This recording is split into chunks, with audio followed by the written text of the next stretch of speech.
What's up, Beanie Sigel? It's that Philly cat that ain't with that silly rap.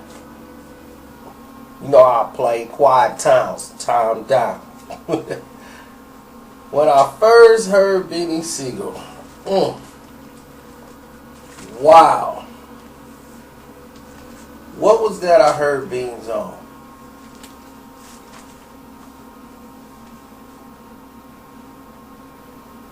I'm trying to say, was it Do It Again? It was something, I think, before Do It Again.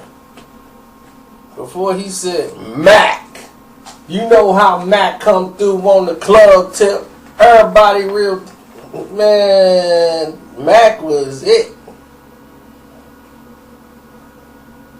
I mean, what more can I say? Mac was it. That was the man. Now, here's the thing. Mac has over the years done things that was detrimental to his career, and because he never knew the street, the business side of the game. And he always thought somebody else is going to take care of that because I'm holding them down. That's what a street dude mentality is. I'll hold down this gangster thing. I'm a front line for this. Y'all look out for me.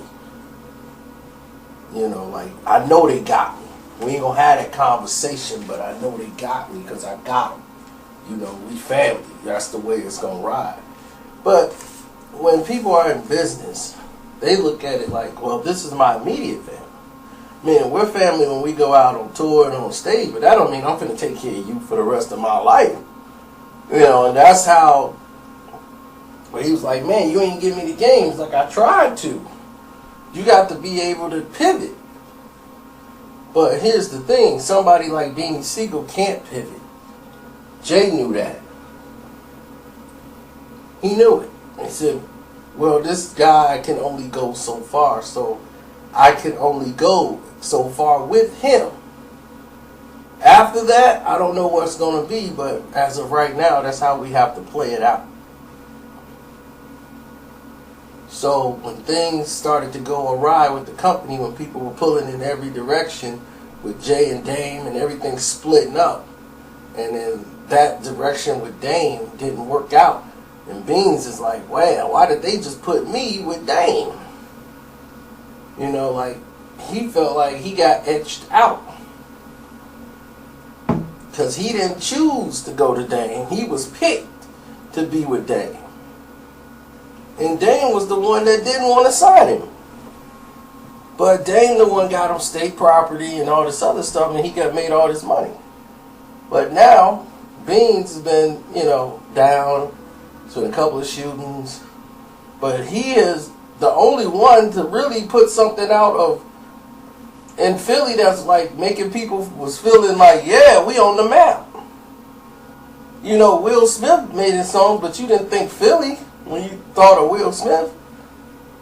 Beans made you think of Philly as a whole. Now he's coming back. And when Beans come back, he's coming back hard. What he's planning on doing is probably releasing, you'll probably hear like 4 or 5 tracks that he'll release on a mini EP, mixtape, and then he's coming with a double CD. He wants to put out 2 CDs at one time. Well, they're not going to be CDs no more, so we'll just have to download them, but that's his goal. He wants to come back and do that. Now, I'm quite sure he's looking to see who's going to buy into that project who might want to put up some money.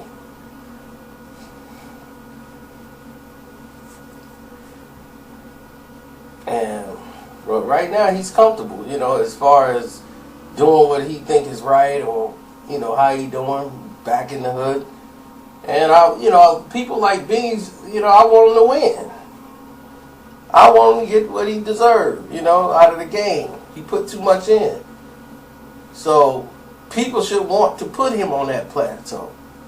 People's like, oh, he was shiesty. He pushed this dude out the way in 98.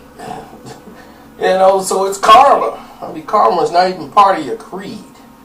But okay, I get what you're trying to say. So you justify everything that happened. Cool. I get that. But see, the problem is a lot of people over there are from different sections, and they don't even know that we got people that know them, know the people they run with, know their cousins, know their mothers, their uncles and brothers. People don't even realize how really small the world is. It's really small, especially with social media. People are like, man, that's crazy. They hating on you like that. He's like, man, they would talk about you and your video over on my block. He's like, yeah, them dudes over there, they getting revved up over your video. They keep checking out all your stuff. I'm right here in Philly. I just left the block. They was watching the video. They was like, man, who is this dude? He probably worked for 50. I was like, man, that's crazy. They don't even know you on the phone with me. And they talking about me. He's like, I know it's nuts. You know, I'm like, yeah. But he was like, at the end of the day, though, you right. We got you. You know, the rest of the Muslim brothers, you right. Because what y'all don't know is that we had a talk. The Muslim brothers over in Philly, the real ones, we had a conversation. Nobody even knew that. When I did that little rap thing, that's what basically it was about, from pieces of the conversation. Things we've talked about. They don't like what they call them, the fake Muslims over in Philly. And they live in Philly too. They saying these dudes and they are not living right. They need to go back to their home. They need to realize what it's about. Because they're not following the rules. You know, you can't play with it. You can't play with God. You know, that's how they look at it. It's like they out here getting drunk and high and sinning and busting guns, then saying all peace to Allah at the end of it. It's like, dude, you doing it backwards.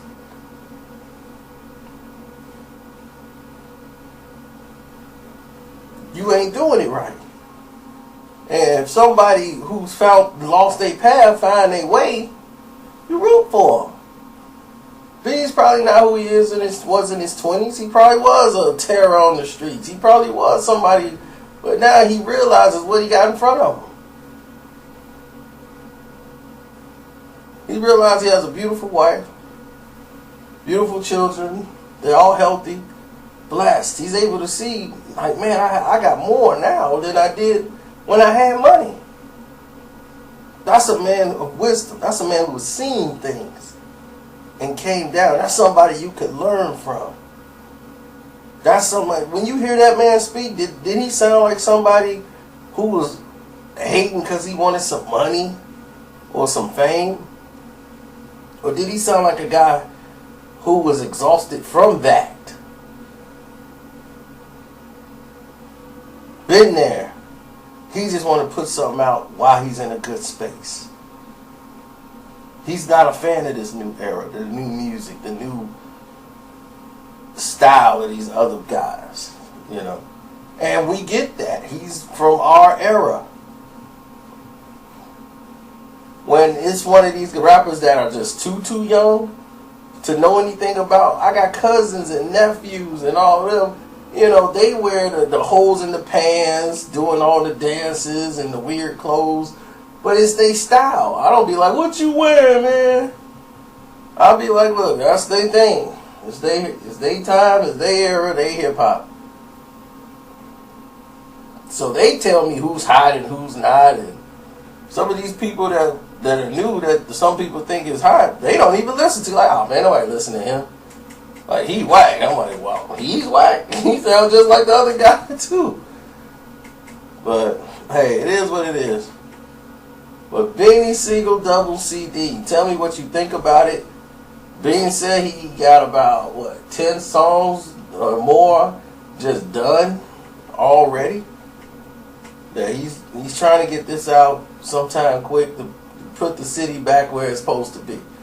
And this is the city, the CD that's gonna do it. I know I'm copping it. So y'all tell me what y'all think. I'm out.